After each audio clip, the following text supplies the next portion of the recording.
उम्मीद है कि 3 अगस्त को जो इलाहाबाद हाईकोर्ट फैसला सुनाएगा वो फैसला हमारे पक्ष में जाएगा। लीगल माध्यम से प्रूफ करेंगे कि ज्ञान व्यापी एक मस्जिद नहीं, ज्ञान व्यापी एक मंदिर है और ये मस्जिद नहीं एक महाजिद है। परिसर में हमारे जो देवी देवता हैं उनके मूर्ति आज भी वहाँ मौजूद हैं। ज्ञान व्यापी परिसर में जो मुस्लिम पक्ष का दावा है वो बिल्कुल निराधार है। समझौता निकाय उन्होंने कहा है कि ऐतिहासिक जो भूल है वो उसको मान लिया जाए। समझौता होता है जब हम कुछ देना चाहें और वो कुछ दें। हम यहाँ पे 1 इंच भी नहीं देना चाहते हैं। मैं बहुत क्लियर शब्दों में आपके चैनल के माध्यम से कहना चाहता हूँ, जो पूरा खसरा नंबर 9130 है वो हमारे हिंदू मंदिर का परिसर है।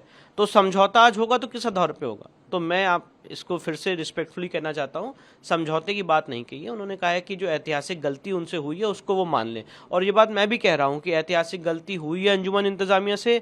जो हमारा हिंदू मंदिर का परिसर था, हमारे आराध्य देव का जो परिसर था, उसको एक मस्जिद के रूप में मस्जिद के रूप में इस्तेमाल करने तक घृणित काम अंजुमन इंतजामिया ने किया है। जितनी जल्दी वो उसको मान ले उतना अच्छा है, और अगर नहीं मानेंगे तो हमारी जो लड़ाई है वो कोर्ट के माध्यम से चल रही है और वो चलती रहेगी। आर्कियोलॉजिकल सर्वे ऑफ इंडिया का order already district court Varanasi पारित कर चुकी है। आगे इसमें ऑनरेबल इलाहाबाद हाईकोर्ट में सुनवाई कंप्लीट हो चुकी है। 3 अगस्त को ऑनरेबल इलाहाबाद हाईकोर्ट इसमें अपना आदेश पारित करने वाली है। तो पॉइंट इन इशू ये है कि हमारा जो लीगल केस है वो हम लड़ी रहे और लीगल माध्यम से प्रूफ करेंगे कि ज्ञान व्यापी एक मस्जिद नहीं, ज्ञान व्यापी एक मंदिर है और ये मस्जिद नहीं एक महाजिद है। जिस तरह से वेस्टर्न वॉल, त्रिशूल, स्वास्तिक के चिन्ह, कटी हुई मूर्तियां, खंबे, पिलर्स, देवी देवताओं को रखने के आले, ये सारी सबूत चीख चीख के कह रहे हैं कि वो एक हिंदू मंदिर का भग्नावशेष है, हिंदू मंदिर का परिसर है। और भी बहुत सारे सबूत आर्कियोलॉजिकल सर्वे ऑफ इंडिया के सर्वेक्षण में मिलने जा रहे हैं। तो मुझे पूरी उम्मीद है और मैं माननीय मुख्यमंत्री जी का बहुत बहुत आभार और वंदन और अभिनंदन करना चाहता हूं कि उन्होंने ये जो आज बात कही है ये न्याय संगत है, तर्क संगत है, और जो इस केस के फैक्ट्स आज लोगों के सामने हैं पब्लिक डोमेन पे, उसी पे माननीय मुख्यमंत्री जी ने आज अपना ये बयान दिया है। मुझे पूरी उम्मीद है कि हमें इस देश की न्याय प्रणाली पे, न्याय व्यवस्था पे पूरा विश्वास है, इसीलिए हम कोर्ट्स गए हैं। और डिस्ट्रिक्ट कोर्ट वाराणसी ने ऑलरेडी एएसआई सर्वे का आदेश पारित किया है। वेल रिटन ऑर्डर है 7 पन्नों का, और इलाहाबाद हाईकोर्ट में उन्होंने अप्रोच किया। इलाहाबाद हाईकोर्ट को भी हमने सेटिस्फाई करने की कोशिश की है कि ये सर्वे किसी भी स्टेज पे हो सकता है और इससे सर्वे से किसी भी तरह को कोई डैमेज नहीं होने वाला है स्ट्रक्चर को। आर्कियोलॉजिकल सर्वे ने भी एफिडेविट दिया। तो मुझे पूरी उम्मीद है कि 3 अगस्त को जो इलाहाबाद हाईकोर्ट फैसला सुनाएगा वो फैसला हमारे पक्ष में जाएगा और उसके बाद सर्वे की कार्रवाई आगे बढ़ेगी। और जिस तरह से इस केस के फैक्ट्स उभर के आए हैं वो बहुत ही हृदय विदारक हैं।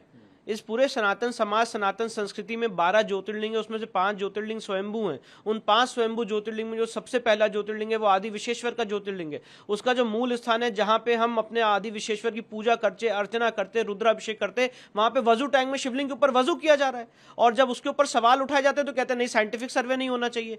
जब शिवलिंग की एसआई जांच की मांग करते हैं तो कहते हैं साइंटिफिक सर्वे नहीं होना चाहिए, कहते हैं फाउंटेन है, फाउंटेन कहते हैं हमारे शिवलिंग को। साथ ही साथ जो पूरा परिसर है जहां पे और देवी देवता उनकी कटी हुई मूर्तियां रखी हुई हैं, व्यास परिवार उस तहखाने में नवंबर 1993 तक पूजा कर रहा था। उनको प्लेसेस ऑफ वर्शिप एक्ट का मर्डर करके उस तहखाने से बाहर फेंक दिया। हिंदू समाज के लोग अलग अलग उस जगह पूजा कर रहे थे। माँ श्रृंगार गौरी की जो हम रोज वहां पे पूजा कर रहे थे, आज हमें साल में एक बार चतुर्थी के दिन वहां पे माँ श्रृंगार गौरी की चौखट पे पूजा करनी पड़ती है मस्जिद की वेस्टर्न साइड पे। तो ये आपने पूरे क्या कहते हैं माइनॉरिटिज्म का और इस देश में जो सेक्युलरिज्म का एक गंदा खेल खेला गया है उसका ये जीता जागता उदाहरण है कि आपने हिंदू समाज की जो सबसे बड़ा आस्था का केंद्र था उसको आपने इस तरह से कन्वर्ट कर दिया और प्लेसेस ऑफ वर्शिप एक्ट की दुहाई दे रहे हैं, जिसको 2 कोर्ट भी कह चुकी है। बनारस की डिस्ट्रिक्ट कोर्ट 12 सितंबर 2022 को और ऑनरेबल इलाहाबाद हाईकोर्ट 31 मई 2023 को कि यहाँ पे प्लेसेस ऑफ वर्शिप एक्ट लागू नहीं होता है। तो इसलिए केस के मेरिट्स पे बात होने जा रही है और मुझे पूरी उम्मीद है कि कोर्ट के माध्यम से हम ये केस जीतेंगे। माननीय मुख्यमंत्री जी का जो बयान है उत्तर प्रदेश सरकार के, वो बिल्कुल तथ्यों पर और सबूतों पर आधारित है।